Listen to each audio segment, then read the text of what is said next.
Okay, let me start then. Good morning here in Rome. Pleasant afternoon to East Asia and good night to New York, where people also join us. Let me welcome you on behalf of the organizers of this panel. That's the Land Metrics Initiative, the Alliance for Land, Indigenous and Environmental Defenders, Allied, German Ministry for Economic Cooperation and Development, the Interlaken Group, the International Land Coalition, the Office of the United Nations High Commissioner for Human Rights, and TMG Research. My name is Jan Lai. I'm head of a research program on globalization and development at the GIGA. That's the German Institute for Global and Area Studies in Hamburg, Germany.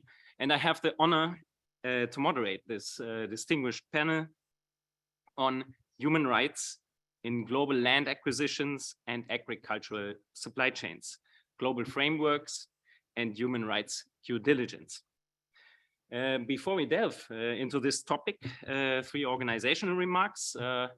Those in the virtual audience can use a chat to post questions or comments. The time to discuss this here on the panel is very limited, but we'll really make an effort to follow up either via email or in other forms. Second, interpretation in French and Spanish is available and can be selected in the bottom bar, not here. The meeting is recorded, I was supposed to tell you. So these are the technicalities. What is this panel about? We see human rights violations in global agricultural supply chains, and in particular so in the context of the so-called global land rush, when large-scale agricultural production is being established on land that was formerly used or owned by smallholders or indigenous populations. Such human rights violations have triggered various responses and initiatives by different actors at very different levels. These approaches include global frameworks such as the CFS-RAI or the VGGTs, voluntary private sector initiatives, standards, certification, and so forth, mandatory human rights due diligence legislation that we are seeing emerge, transparency initiatives like the Land Metrics, advocacy tools of various kinds, including the Human Rights and Land Navigator developed by TMG Research, among others, and last, but certainly not least, the local resistance, supported by advocacy efforts also at the global level. Yet, despite all these efforts, we are seeing continued human rights violations on the ground. And these suggest, and I think we're all aware of this, that we are far from agricultural global supply chains being free from human rights violations. And further, the approaches that I mentioned remain isolated. And this means that there may be synergies to be harvested. And this is also the reason why we're here. We're here to first initiate a dialogue between different stakeholders who tackle human rights violations in global agricultural supply chains and global land acquisitions from these different perspectives. And second, to generate insights and concrete policy recommendations on how to leverage synergies between these different approaches. I have a very distinguished panel here, and I will introduce my panelists as we proceed. And you will see that our panel brings together very different stakeholders and therefore complementary perspectives and approaches. Let me start with one of our virtual participants. I hope that Alfred is here, and let me start with him. Alfred Brownell is an internationally recognized environmental rights activist and lawyer from Liberia. He has advocated for more than 2 decades to protect the environment and human rights of indigenous people in Liberia and beyond. He co-founded and headed Green Advocates International, an environmental rights NGO, and is member of the steering committee of the Alliance for Land, Indigenous and Environmental Rights Defenders, further research professor at the Northeastern University School of Law and a visiting human rights fellow at the Yale School Yale Law School, and currently the president of the Global Climate Legal Defense Network. Orfrid, I hope you can hear me, as I don't see that here. But your engagement for indigenous people's rights in Liberia and the resistance to large-scale agricultural projects that threaten indigenous communities and rainforests and West Africa's rainforests have forced you into exile in the US. And I think your case illustrates the extent of human rights violations that can happen in relation to those large-scale projects. And what I would like to ask you is whether you can share some of your experiences from Liberia, of your story, and maybe provide us with some first ideas and insights from the ground on how human rights can be better protected in such situations and contexts. Floor is yours, Alfred. So Jen, I'm not too sure whether you hear me. Yes, but I we can hear you clearly. perfectly. And I just want to take just 1 minute to be able to thank the organizers for being able to invite me to join these very prestigious partners and to talk about an issue that runs at the core of my vein and my heart that I have spent the last 30 years working on, and something that is so painful that allowed me to be removed from my own country where I now sit here. But it's good to take a step back and figure out how all of this started off, to give people a context. So due to the increased demand for oil palm across the globe, the industry's producers, the largest one, turned to sub-Saharan Africa to build a new plantation operation, focusing the operations within Central and West Africa. In West Africa, as most of you may know, Liberia became the main destination where most of those producers were engaged into a process of replacing pristine tropical forests with a cut and paste monoculture, Southeast Asian massive desert of oil palm plantation. In West Africa, the Liberian government alone awarded land concessions almost in millions of hectares, which is approximately 10% of the total land mass of the country, to 4 of the largest palm, Sam Darby, Maryland oil palm, Golden Verolium, and Equatorial oil palm. The impact was massive across the country. Massive deforestation, pollution from agrochemical, biodiversity loss, habitat fragmentation, diversion of streams and creeks, runoff, inadequate compensation of local communities, land grabbing, the desecration of sacred sites. I can go on and name the sort of range of abuses that came out of those things. And on the surface, and as Zero would just think, well, there are just 4 companies who are in Liberia. Why would they cause all sorts of destruction? Why would they have such an impact? Well, as most of you may know or may not be aware, each of the 4 companies have extremely complex financial, corporate, and supply chain structures, making it extremely difficult, if not impossible, to hold them accountable for a wide range of these environmental, economic, social, and cultural violations. For example, not only were each of these plantation producers owned by even larger corporations, but they each have their own financials, shareholders, and downstream, upstream buyers, creating a vast global cascading of actors, not to mention the complexity of multiple governments who have ignored their obligation to protect human rights in the environment. Each producer was owned partly or fully by bigger corporations, and each of the larger corporations have their own shareholders and financials who support the corporations. Additionally, buyers and traders like major consumer brands help keep these plantations in business through their purchases and investment. Affiliated shareholders, financial and producers have stake in production that occur across these plantations. There are several other corporations and publicly traded companies participating in the various countries' stock exchanges who are also complicit. For example, Vanguard and BlackRock, 2 US asset management companies, have shared in Sam Darby and Wilmot. The North Bank invested in a number of these other processes here and there. Another group of actors, in addition to shareholders and financials, were commercial banks who were also involved in this. And beyond that, sometimes you don't see are the brands consumer brands further down the supply chain were involved in these places. Over 26 major of those brands were linked to the 4 businesses who were in Liberia. And I just don't want to include their name. But I know I only have 5 minutes to talk about this. So it's important to talk about, I think the focus of this conversation is the insight, because there was no doubt that at the time, between 2009 and 2018, Liberia became the poster child of land grabbing across West Africa. So despite all of this impact and the serious destructions and the threat that was going on, you have to imagine what was at stake.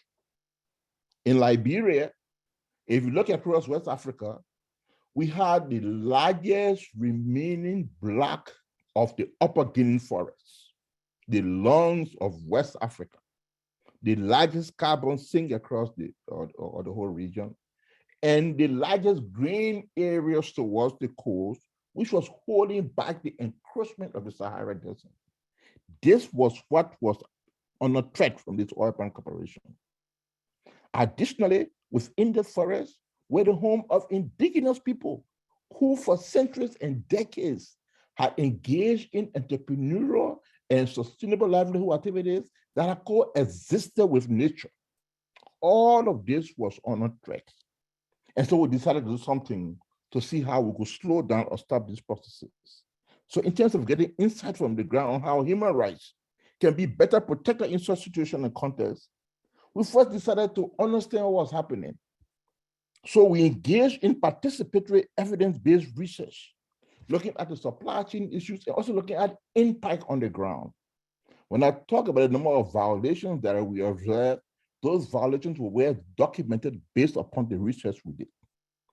Then we decided that if we have this information, maybe our government is not fully aware of what is going on. So let's consult the government and let's share this information with them.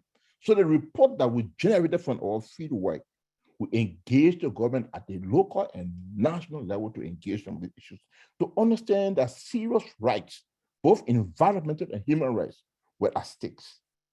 When the government was not listening, we decided then the next thing to do was to mobilize the communities, to build the resistance, to mobilize them and build the institutions, the resilience institutions that will allow the indigenous people who were already responding to this crisis to continue engaging. And when we did that process, we then decided that it would be important to educate, empower, and get them involved.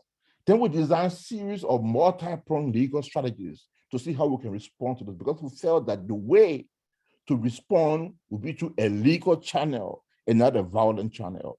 And we pursue different processes here and there, from alternative dispute resolution to issues of pursuing action through the domestic code, to figure out how we can use regional human rights system. And then we decided that one of the areas around that would be that since these companies are all signed onto the Roundtable on Sustainable Palm Oil, we pursue our action through that. So complaints were filed. And based on the evidence of the complaint, the Roundtable on Sustainable Palm Oil issued its decision and issued hot order and authorized this company to engage into processes. Now, what happened after the Roundtable intervened? We observed that a lot of reform measures started taking root on the ground. Initial preliminary reform measures, because of the pressure being built. We witnessed, for example, that a number of those who were linked to these corporations, the sort of supply chain processes, will start seeing divestment. A clear example is how the Norwegian pension fund divested from Sam Darby. A number of companies also started to reform their own institutional and political framework to engage the communities. So, for example, new departments start creeping up in Sam Darby and Golden Verodium. We have community departments that were able to directly engage the communities. They also developed a number of new standing operating procedures, changing our policies to much more integrate and respond to the issues that the communities were bringing forward. Then we also saw the development of community-driven briefing systems. An example, for example, is the Sustainable Palm Partnership Initiative between Sam Darby and the local communities. At the level of the government. Can you hear me? I would have to ask you to conclude, since we yes, I'm concluding now. Running a bit out of time. I'm just on my concluding statement. I just Just 1 minute I need. So at the level of the government of Liberia, we started seeing the interministerial coordinating committees clapping up. We started seeing high-level government officials visiting the field. Attempts were being made to reform the concession agreement, integrating corporate social responsibilities and commitment to social contributions. And our biggest victory, however, was the promulgation of the Liberian Land Right Act. The act, in a way that elevated the status of customary land right to the same status of private property rights. But this was not free. There was a price to be paid. A number of communities definitely lost their land. There were arrests of several communities. There were imprisonment of several communities. One defender actually was tortured to death. I faced an assassination attempt, and as I speak to you now, I'm in exile. Thank you. Thank you so much, Alfred, for this impressive account of how local human rights violations and your stories is linked to these agricultural supply chains, global agricultural supply chains, to international investors, to brands, and also providing some first insights as how to go about it on the ground. Let me now turn to Esther next to me. Esther Penunia is the Secretary General of the Asian Farmers Association for Sustainable Rural Development and member of the Land Matrix Steering Committee. Esther, in the past almost 10 years, we in the Land Matrix have been following many large-scale land deals that have affected smallholders. What do you think has happened on the ground in this time span? Has the situation improved somehow because of all these initiatives? And what was the effect of the pandemic? And if there's any difference as compared to 10 years ago, can you have some first ideas of why we see some differences? Thank you, Jan, for the question. And good morning to all who are participating in person here. And to all virtual participants, good morning, good afternoon, depending on your location as of the moment. Thank you all for being here. As Jan has said, we are a member of the Land Matrix Initiative Steering Committee, and we are the regional focal point for Asia.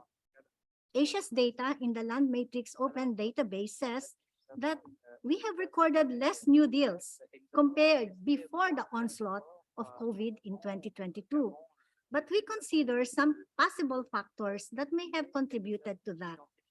First, the mobility of country data partners were affected during COVID times for the past 2.5 years, and thus we were not able to get as much information as we would have wanted if we could have gone to some areas to get feedback from people. But, and also, we also consider what our farmers, leaders have reported during virtual regional consultations on land rights during the COVID times, particularly as we engaged the Food System Summit processes. And there were many reports across Asia of increasing land inequality that has been brought about by the mobility restrictions during COVID. First, most offices, even in the land, environment, and agrarian offices, were not operating in full capacity, and both officials and ordinary people were constrained to follow up their land issues with the government, and thus forward steps have not been taken as promptly as they would. Also, during this time, several land defenders have been killed or intimidated, and organized groups have been constrained to follow through their cases. With the Land Matrix Initiative, we have tried to analyze our data to see the adherence of big land deals to the VGGT principles in the Philippines. And our data from our initial data from our analysis on the land deals in Africa and in Asia, as we compare it to their adherence to the VGGT principles, especially on transparency and accountability, show that many of these land deals do not adhere to many of the VGGT principles. So once we have a full report, a final report on this, we will share it with the group. But we also in our land matrix, we also conduct some advocacy mapping.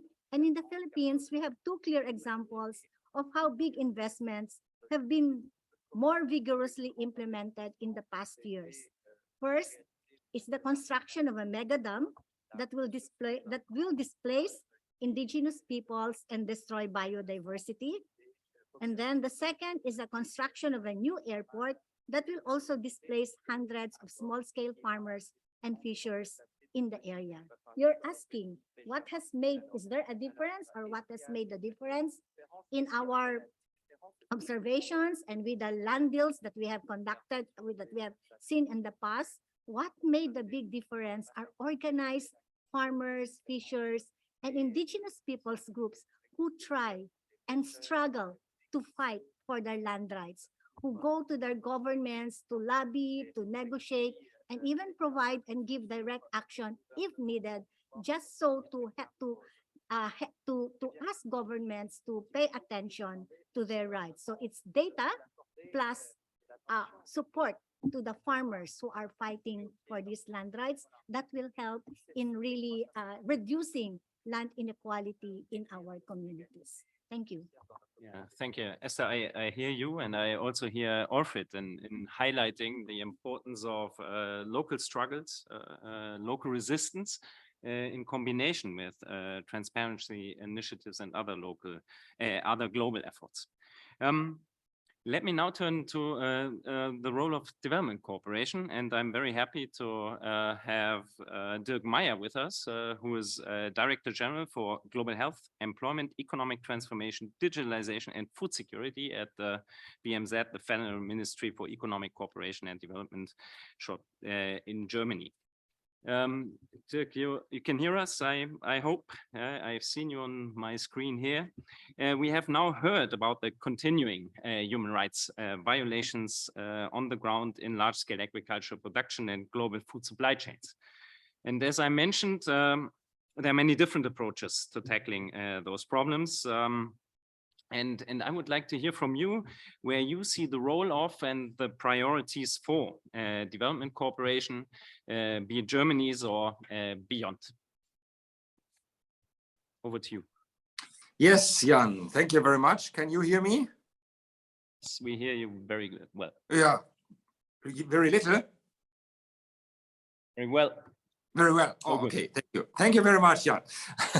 And thank you very much for this question and the opportunity to speak from a German perspective. Thank you very much also for the insightful remarks we just heard from Alfred and Esther. And just to link it, Esther mentioned data and the support for the farmers and the farmers' organizations. And coming from the perspective of a government, I would like to add that the legal frameworks are also essential to make progress. But let me just briefly set the context for my remarks. The global food crisis requires rapid and large-scale solutions, and that is why Germany, together with the G7 and the World Bank, set up the Global Alliance for Food Security. It is building on the UN Global Crisis Response Group and provides an agile platform for coordination among decision makers to enable swift reaction to crisis and needs. That's what is happening right now at the moment, and I had to mention this in the context. At the same time, we keep working on the long-term perspective as well. And our government is convinced that a true transition of food and agricultural systems is essential to make them sustainable and resilient against future crises. And when I talk about transformation, I mean transformation of the entire food system, which includes also the ways of consuming and producing in the global north. However, addressing food security is only possible if we also address the responsible use of land and natural resources and the respect for the rights of the people who live and work on that land. And this is particularly true when looking at large-scale land acquisitions for producing food, fodder, energy, or raw materials. We are all aware of violations in the context of global agricultural supply chains, ranging from child labor to forcible evictions. I particularly welcome the very important work of our hosts, the Land Matrix Initiative, to increase transparency on such land acquisitions, the topic of the data we just heard. And let me focus on the land and resource rights of the local population. In many countries, the official recognition of local people's rights is insufficient, making local communities vulnerable to what has been called land grabbing. And the CFS recognized this more than a decade ago and developed the VGGT. We are proud to have continuously supported the drafting of these guidelines by the BMZ and the federal government of Germany. This year marks the 10th anniversary of VGGT, and it is clear that many challenges remain, as we just heard. Land governance issues are highly complex, very conflictual, and require long-term engagement. But we can also report on progress too. Much has been achieved to regulate supply chains, and that's what my topic is. Regulation is essential, both at the national and at the EU level. And let me highlight some of the milestones of our engagement very shortly. For more than a decade, my ministry has explicitly worked with a human rights-based approach. And in our development cooperation, we focus on smallholders, indigenous people, and other local communities, and pay particular attention to women and youth, and especially with the new leadership of Svenja Schulze in this ministry, especially the aspect of women and youth is very much focused. In our program for responsible land policy, land rights of 900,000 people in 7 countries have been secured. The VGGT framework remains essential in implementing this program. We as BMZ will remain engaged with you, with civil society, and with partner countries through many further programs. And last year, Germany passed the Act on Corporate Due Diligence in Supply Chains, which will enter into force at the beginning of 2023, so next year. All preparations are on the way at the moment. The objective is to improve protection by defining due diligence standards for large companies that are based in Germany and operating across the world. The German law is an important first step, hopefully followed by ambitious regulation at EU level. My last point, under the German presidency in 2020, the EU started a process for an EU directive on corporate sustainability due diligence. Our goal is an ambitious EU directive which improves human rights protection right at the beginning of global supply chains, and which includes safeguards for the land and resource rights of indigenous people and local communities. The negotiations are already on the way. We are in tough talks with the partners, and I really hope that we end up in an ambitious directive. Of course, as we already heard, more remains to be done. This panel is a useful contribution to push the debate on how to improve and connect the different initiatives and frameworks. And so I'm very much looking forward to hear and listen to further contributions. Thank you, Jan, and thank you to the entire panel.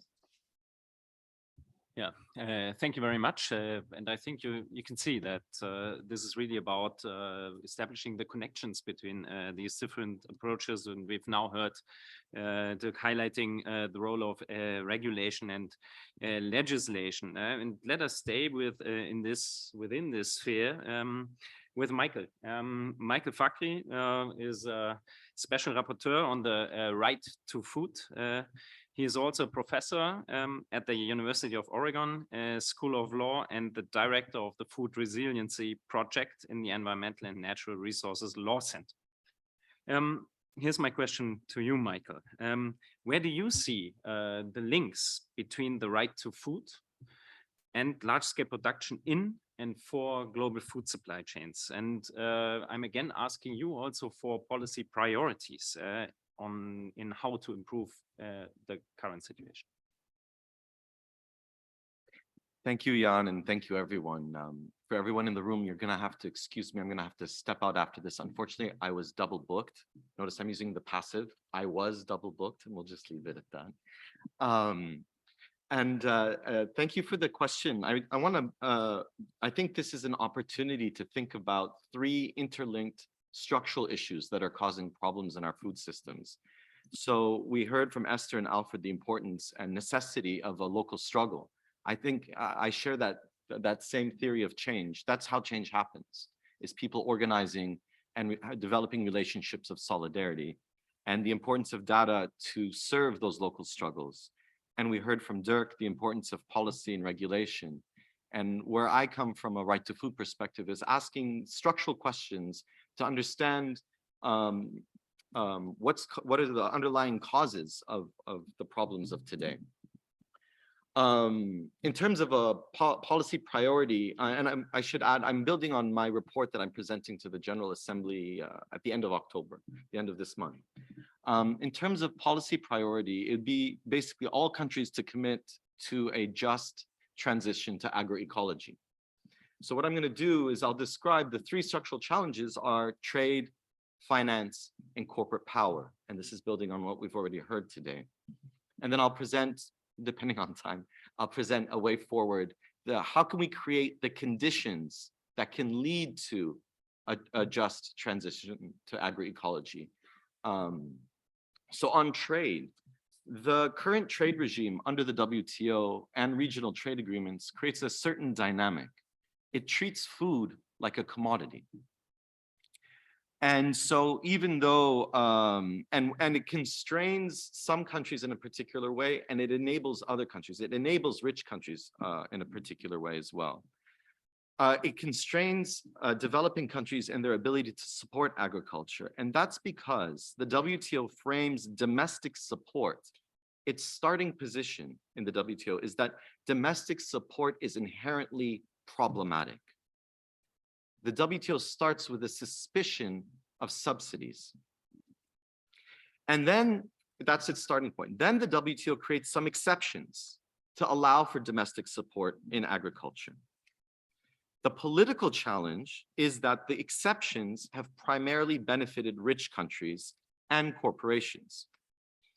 Now, since 2001, the states are unable to agree on, well, what's a good subsidy for agriculture? What's a good way to support agriculture? What's a bad way to support agriculture? Since 2001, they're at a standstill. Now, the way trade affects land and land use is it creates an incentive for the creation of large-scale monocrop farms, because again, it treats food like a commodity. So if we're always talking about subsidies and market access, then this is a system that's going to encourage you to buy up a large amount of land and to export.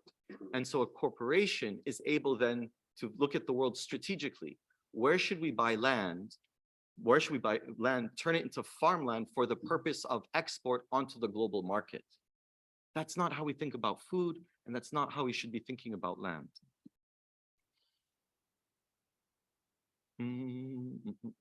Okay, let me turn to then, so where we are in terms of trade today, because of the food crisis, because of the pandemic, because of the politics of the WTO, more and more countries are putting forward a different agenda. They're calling for the increase of domestic production capacity. They're calling for the building up of national and regional public stocks. They're calling to develop an international trade system that enhances transparency in public and private food stocks. Countries and companies have big piles of food while everyone's going hungry. And so the question is, how can we coordinate all these international stocks of food? So to put forward I've put forward different reports on how to change the trade agenda, but listening to everyone today, the question for me, and I wonder if CFS could be a place to have this conversation about trade agenda, rather than inviting the usual suspects around trade, and rather than inviting the usual trade economists about trade who talk about subsidies and market access and price distortions, which in the end has not served anybody, this way of thinking. What would it mean to connect concerns and struggles about land and have those struggles about land and land rights lead and start the conversation on trade? And we have the VGGT, we have people's experience, we have people's struggles, and I think it's not a difficult thing to do, and it would be very productive. The second structural challenge is investment, and we heard investment law, by definition, privileges and prioritizes foreign investors' rights over local communities and indigenous peoples' human rights. It's in black and white. It's not even subtle. It's blunt. And as a result, investment law has a legitimacy crisis.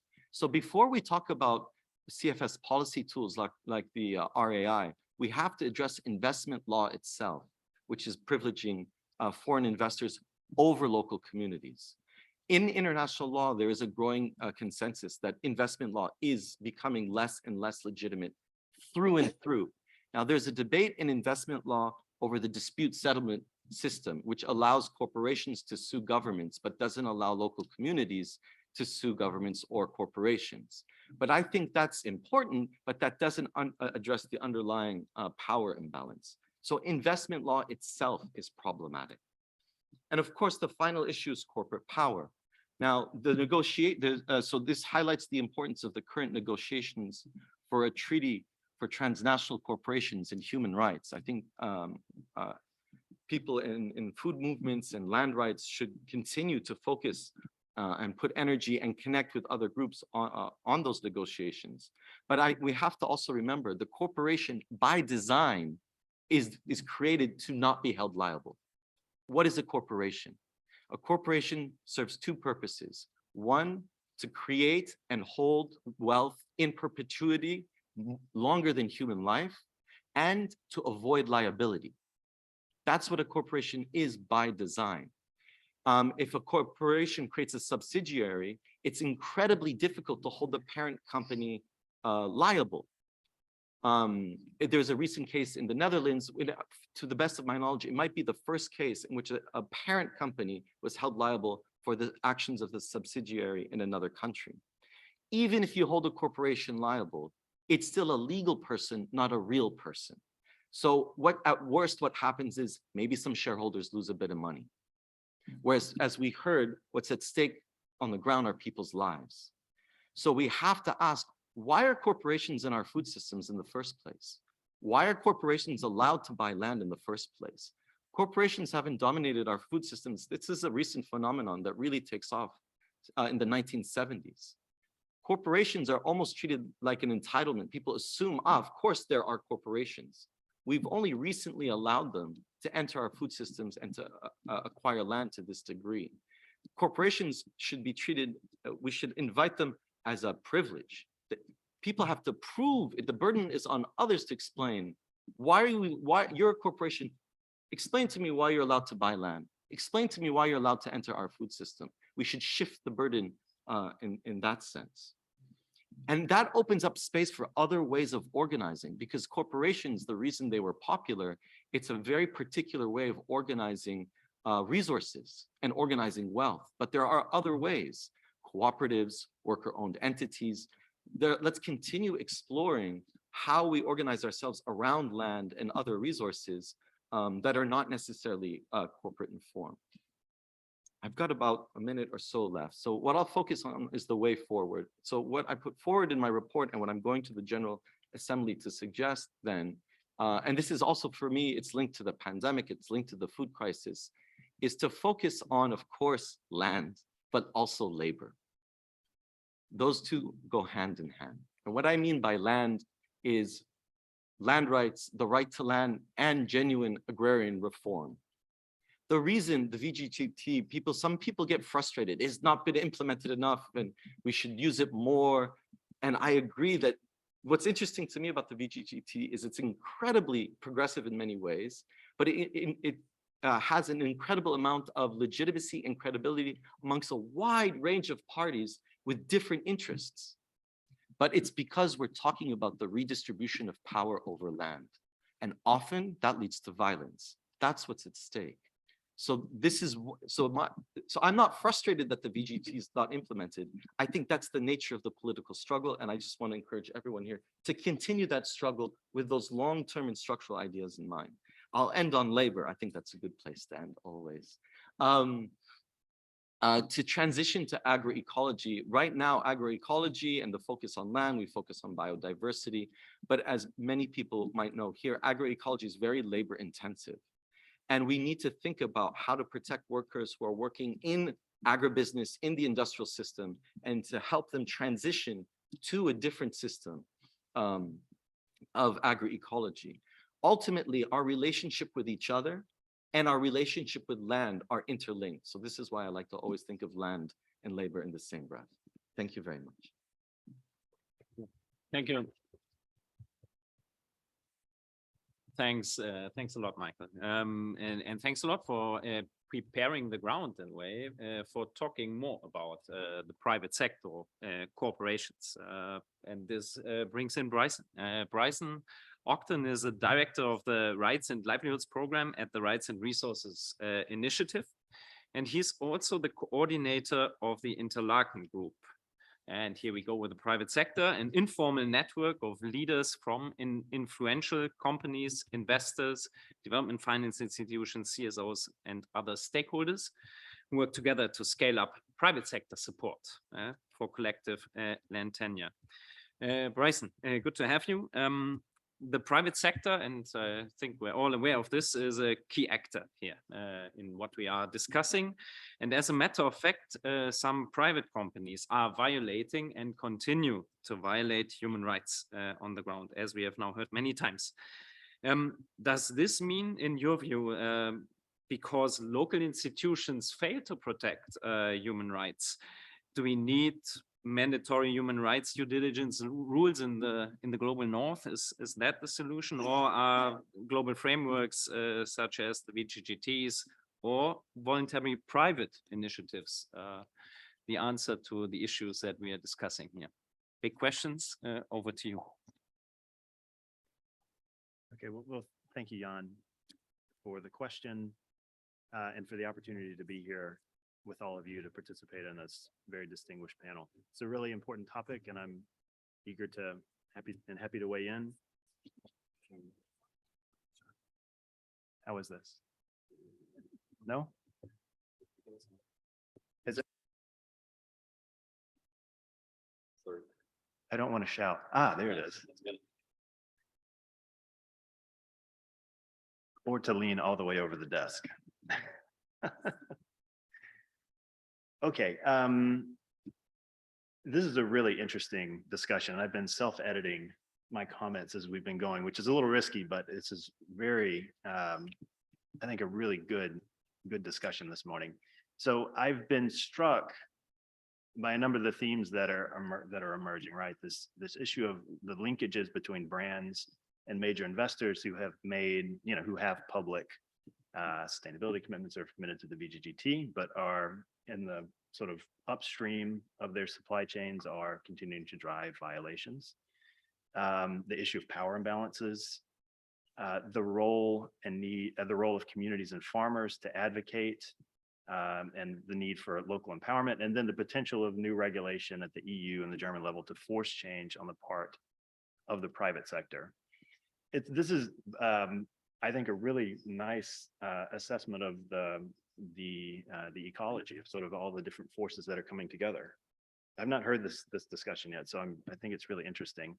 So I hope I can bring yet another dimension to the discussion today. So I'm going to share some thoughts on ways to mobilize bottom-up pressure and data to empower communities, right, to engage with the investments that are impacting their land rights, but also shift so from the perspective of empowerment, also to start to shift practice on the part of companies, and I think also link into the achievement and implementation of the EU level rules. I think it's worth, because it's a complex system, I think there are the technical solutions, but there's also a big networking component. So I just want to mention very quickly how RRI and the interlocking group work and are related. Many of you may be familiar with RRI, many of you may not. It's like Jan said, it's a network and the issue of 200 organizations across the tropical forested world, indigenous community, Afro-descendant networks, local organizations, academic institutions. And the purpose is to push for legislative policy and market reforms to secure community rights to land and forest. We're a network, and so we work through networks. We've convened and catalyzed this interlocking group, catalyzed by RRI and the IFC back in 2014. And this is the vehicle we use to link with companies, investors, and the development finance community. It's an informal network, leaders from these groups, plus rights holders and civil society, and they work together to mobilize private sector support for land reforms, both at the global level, but also in countries. We create guidance, create spaces in countries, and also bring in government to advance the specific reform agendas. So a lot of the individuals there are linked to some of the brands that we've been, I don't know if we've mentioned any names, but many of the brands and investor institutions we've sort of obliquely been talking about.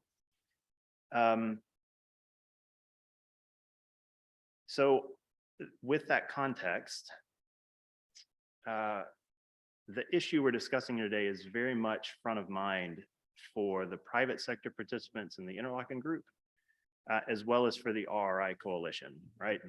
Representing the folks who in some cases are linked to the companies driving violations at the local level, but also on the other side, communities who are, on the ground in the areas of concessions and production. So we agree with your framing, Jan, that, right, despite the emergence of progressive land and human rights policies over the last decade, the same things still persist at the local level: conflict, marginalization, insecure collective rights, et cetera, and poverty. So, but from really thinking about the private sector side, what's the state of play, with respect to this conversation? I think one emerging area is the emergence, many of the brands, the investors are now concerned with achieving their climate and zero deforestation commitments. There's been an emergence of forest positive policies and commitments, sort of in post New York Declaration on Forest, where companies are seeking to leverage their supply chains to eliminate deforestation, but also contribute to rural livelihoods, which is a key distinction. One of the lessons from the New York Declaration on Forest, and one of the reasons the private sector is failed to eliminate deforestation is, in many cases, insecure communal land. That sounded serious. And the overlap of customary claims in the places where they're sourcing. We also see that many of these groups are concerned that they don't yet have the systems to comply with new rules on human rights due diligence coming out of the EU, and I suppose also Germany. The systems that companies have to understand, particularly the human rights impacts of their supply chains, are really based on what members of their supply chains are telling them. So from the downstream company perspective, there still isn't good visibility into the human rights impacts of their sort of upstream elements. And for big companies, we're talking about a lot of suppliers. So we understand they welcome the rules, and many are involved in those discussions, but at the same time, they're all really worried about actually complying with them. So Jan, to your question on, does the world need mandatory human rights rules? I think yes, but the question from the companies is how they're going to comply if they don't have a clear picture, and they may not even be able to trust the information on what's really happening in their upstream supply chains.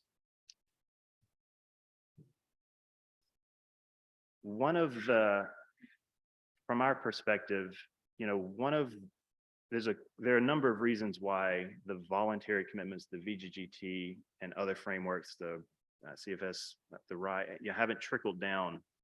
There are a number of reasons, but at least one of the factors, I think Michael said it, is this issue of power imbalances between rights holders on the ground, farmers, from our perspective, collective rights holders, and private sector and governments on the other.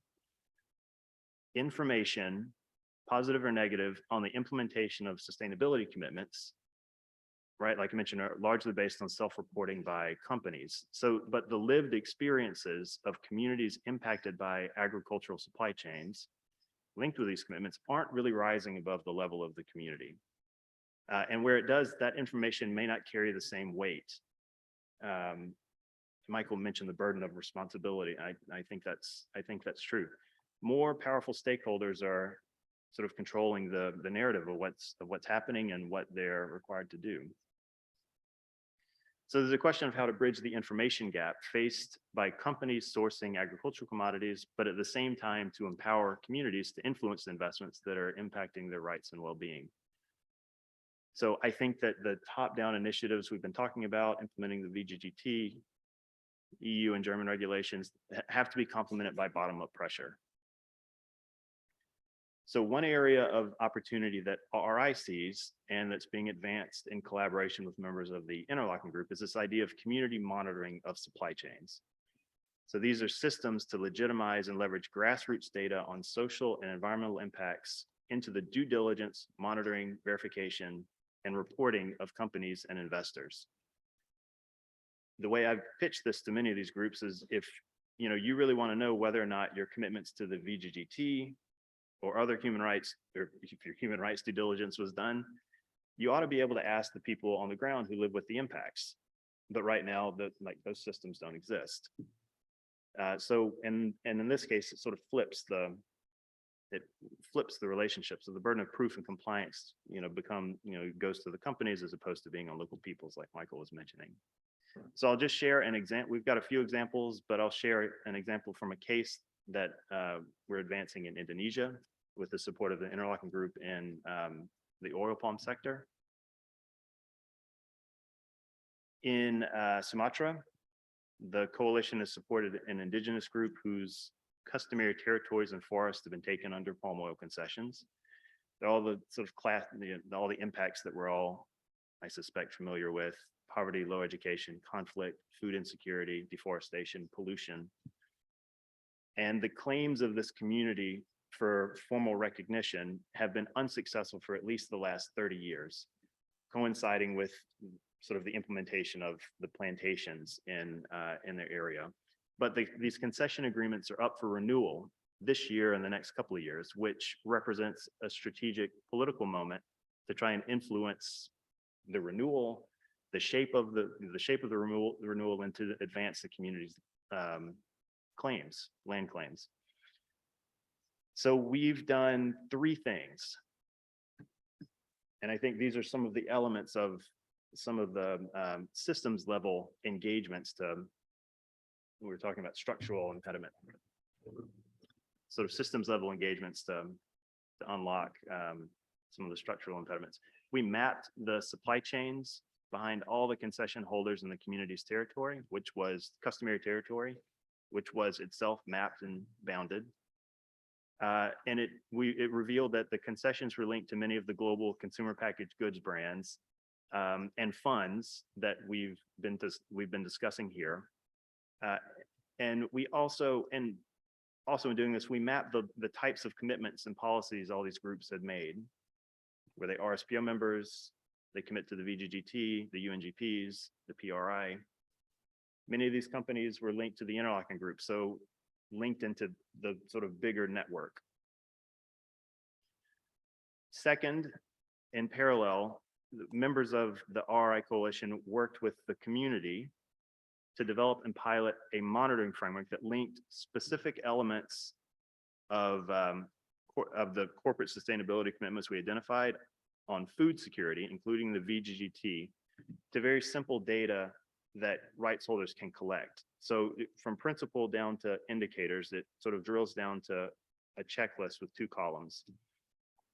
an indicator on one side appropriate for communities, given sort of the capacity and education levels and access to technology, and then an equivalent indicator linked appropriate for the company, linked directly to international and to commitments at various levels in the supply chain. So for the community, for example, and an indicator might be, are there fish kills in the river? Yes or no? From the company side, do you have a wastewater treatment plan? Okay, just 3 minutes, is that okay? 2 minutes? 1? Okay, and so forth.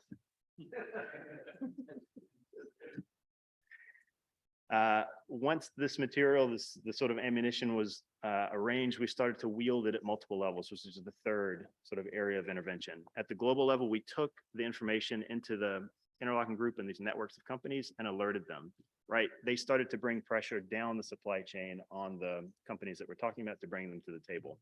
The community used it to file a robust RSPO complaint, which has continued to advance. We also initiated a small campaign to target Samsung, who is the ultimate owner of this company, which I'm happy to reveal here, who have responded, but not very actively.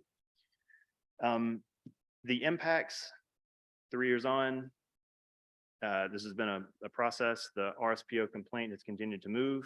The company and RSPO visited this community for a dialogue for the first time in 25 years. Some of the brands linked to this have, through the interlocking group, this has raised their attention. They've developed a guidance on how to integrate community-based monitoring into their decision-making. It'll be launched in November. And the community is now engaged with the regional government through this process to challenge the concessions to formally have their rights recognized in law. Okay, so I'm wrapping up. I've shared some thoughts on the state of play, a case, so where a lot of the different elements come together. And, I hope you're able to, the group's able to sort of make the link, right? With better data on the local level, more empowered communities, right? You can see that in terms of like implementing, for example, the EU directives, the German directives, there's that clear pathway to legitimize local information to validate what companies are up to, at multiple levels. So I'll stop there. I'm happy to talk about this after. Thank you. Yeah, thank you, Bryson. Thanks for providing an example of how to bridge the gap, in a sense, between the global agricultural supply chains and global legislation, regulation, frameworks, and what happens on the ground and how that could look like in practice. And this is also, well, it works out well, the plan, since I plan to connect back now with two final remarks by Esther and Alfred to what happens on the ground. And I would like to start these concluding comments with Esther, and I would like to ask her how she sees that these efforts in the global north, be it EU rules for zero deforestation, for deforestation-free value chains, or we've heard about the German human rights legislation. Is it something in the so-called upstream activities in the global south, as we've heard? Is it something that your farmers or your organization is already seeing? Is it something that people start to anticipate? Is it going to play a role? And what are your impressions then from our discussion? I think we had a nice conversation already about this yesterday. So Esther, over to you. Thank you. We welcome all opportunities that will encourage governments and companies to promote human rights in food systems, including in global food supply chains, and penalize those who don't. For the new rules in the global north, as well as some of the others, what we first need to do is to really study these laws and how can this possibly affect us. We need to also study the investment law, as what the UN Special Rapporteur on the right to food earlier said. how can we use this loss to our advantage? How can we reduce its bad effects? Bryson has already talked about community monitoring, and that is something that we are right now doing with LMI, with the Land Matrix Initiative, as we are analyzing the adherence of the large-scale land acquisitions with regards to VGGT principles. We have in our database investments that involve global food supply chains, and we could also study these global food supply chains. But what's really in the long term, what we really want to do is to help and to support the shifting of the power to the people, to the farmers' organizations, in terms of really, in terms of putting forward good arguments during policy negotiations, in terms of monitoring and providing reports on its implementation, as well as in really putting pressure to companies and governments to comply with these good provisions on human rights under these laws and instruments. Thank you. Thank you very much, Esther. And once more, if I hope you're still there, Alfred, and let me say thanks for staying up so late. So bear in mind that it's now 3 o'clock almost in New York, where we find Alfred. But assuming that you're still awake, I have a final question for you, and I would like to ask you to be brief before I hand over to Ward and Stefania. I would also like to have your view on these interconnections that we have talked about. How do you see human rights, due diligence laws? Do you see it and the likes regulations? Do you also see it as a useful tool to leverage the work on the ground, as Esther was alluding to? And what would be your priorities? What would you tell the policymakers here at the CFS to prioritize?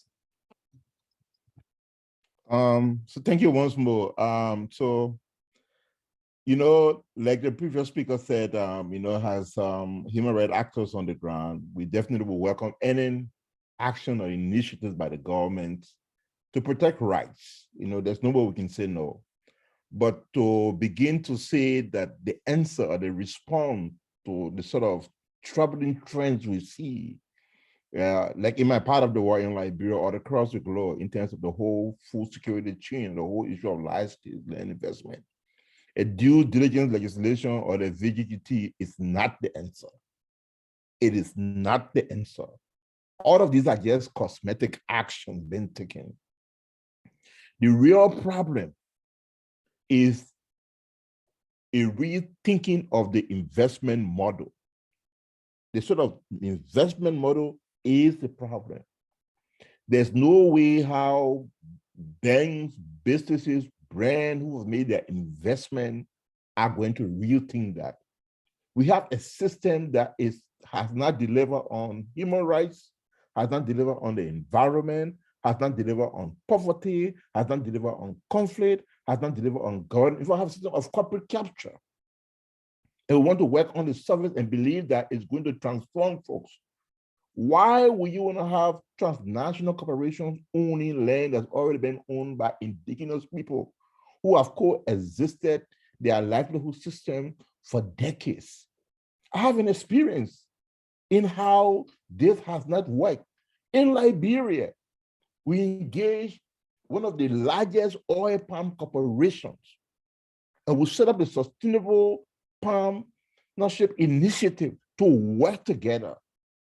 And when they knew at the point where their underlying pocketbooks were under threat and where they could not report back to their financials, their shareholders and their investors, there was no way we could make any progress.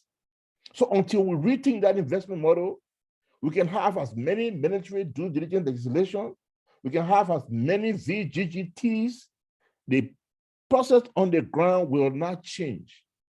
The way around that is now for governments to start really, and businesses also, investing in local farmers. So they are the ones who are driving these processes. It's not going to change because we change things on the ground. or we put into place a system to identify all of the impact and the threats. We've done a lot of that. There's been a lot of impact assessment, a lot of identification of threats. We have a lot of data to show that. And I believe the more we stay finding innovative way to do these things, instead of really going at the core of the problem, which is the investment model, foreign direct investment have displaced people. The land grabbing is by transnational corporations. We have to stop that. We can't say, let's have businesses go and grab land, but we can still allow them to identify the threats. That's not going to change. This is water and oil that cannot mix. So my idea is to really begin to invest directly in the community and rethink this business model. Because part of what we are facing now, who is responsible for the climate crisis? Who has driven the climate crisis? It's this business model that have brought us at the brink of the climate crisis. And what we are saying now is, well, let's work on the surface. Let's encourage them to identify these threats.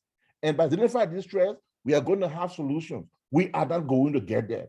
I think more and more, there's a lot of ways how governments are catering to businesses than catering to their own people. I think it's now to be accountable to the people, they're being accountable to businesses. These different legislation are only a lip service to big business. And there's no way we respond to the impact until we begin to hold business accountable. Thank you. Thank you, Alfred. Thank you for a final critical, fundamental remark that should make all of us think about what we discuss here, maybe from a more fundamental angle. So I leave the most difficult job of this panel now to Ward and Stefania, who should be trying to conclude a bit and summarize all what we have heard, the very different perspectives. And as you can see, we are almost approaching the end of our panel, but you still have 2 or 3 minutes for those concluding remarks each. So we start with Ward and then Stefania. Thanks, Jan. I'll be short. I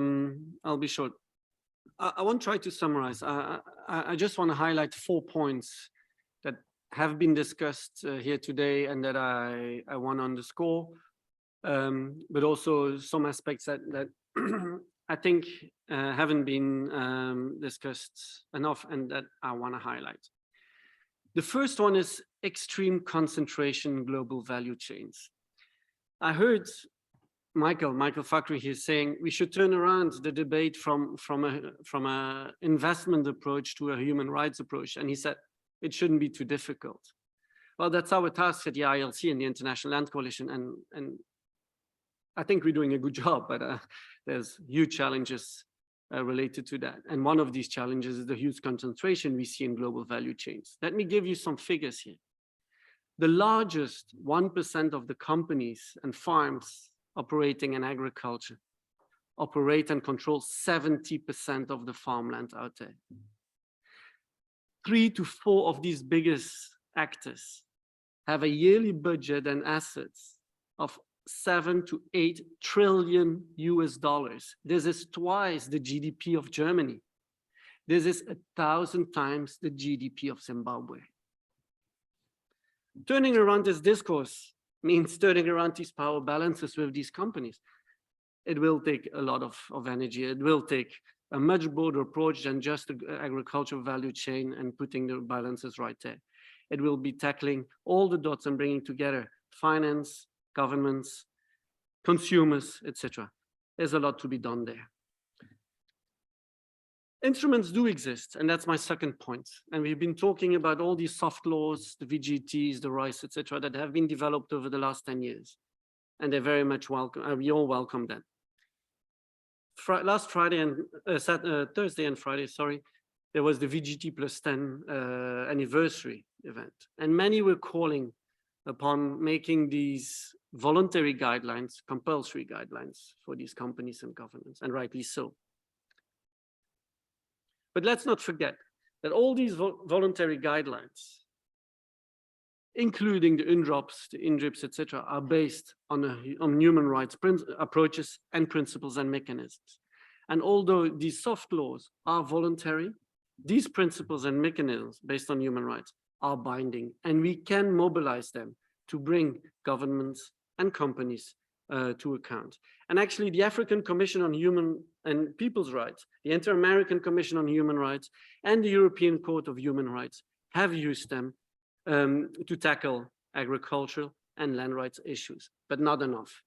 It's more a question here now, not do they exist? They do exist and they have mechanisms, but how we mobilize them and the capacity we have to mobilize them. And Esther said it, it's about capacitating and empowering the local communities. It's also empowering our own institutions.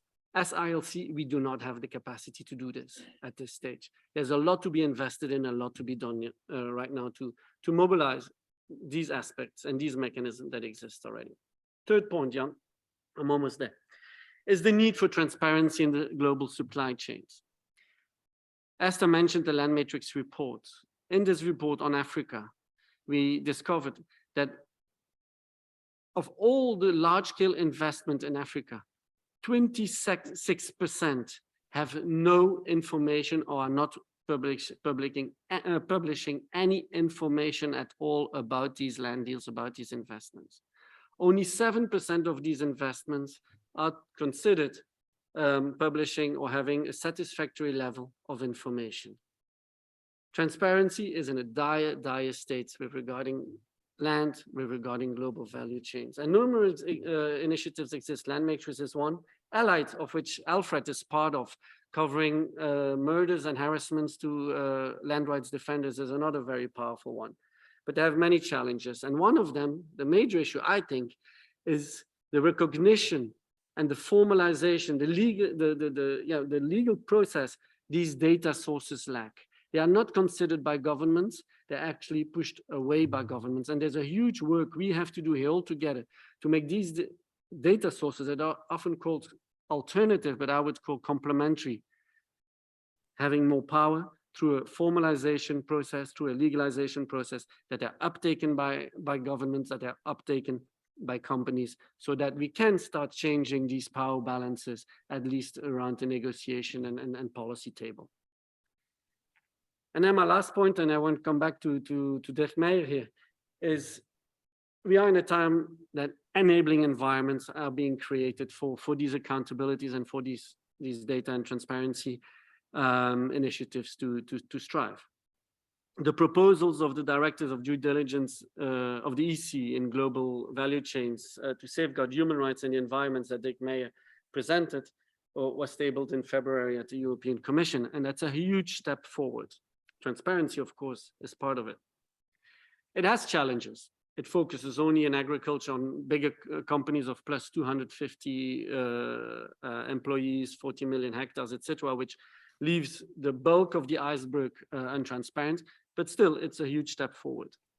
What needs to be seen is the application in European countries.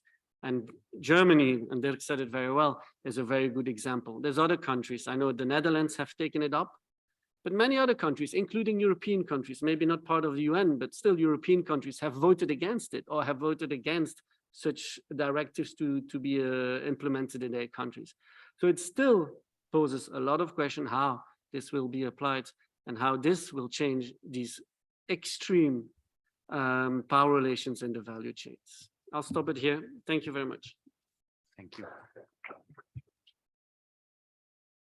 Thank you, Ward, and thank you, Jan, for your skillful moderation, and thank you to the speakers for their rich and engaging presentations.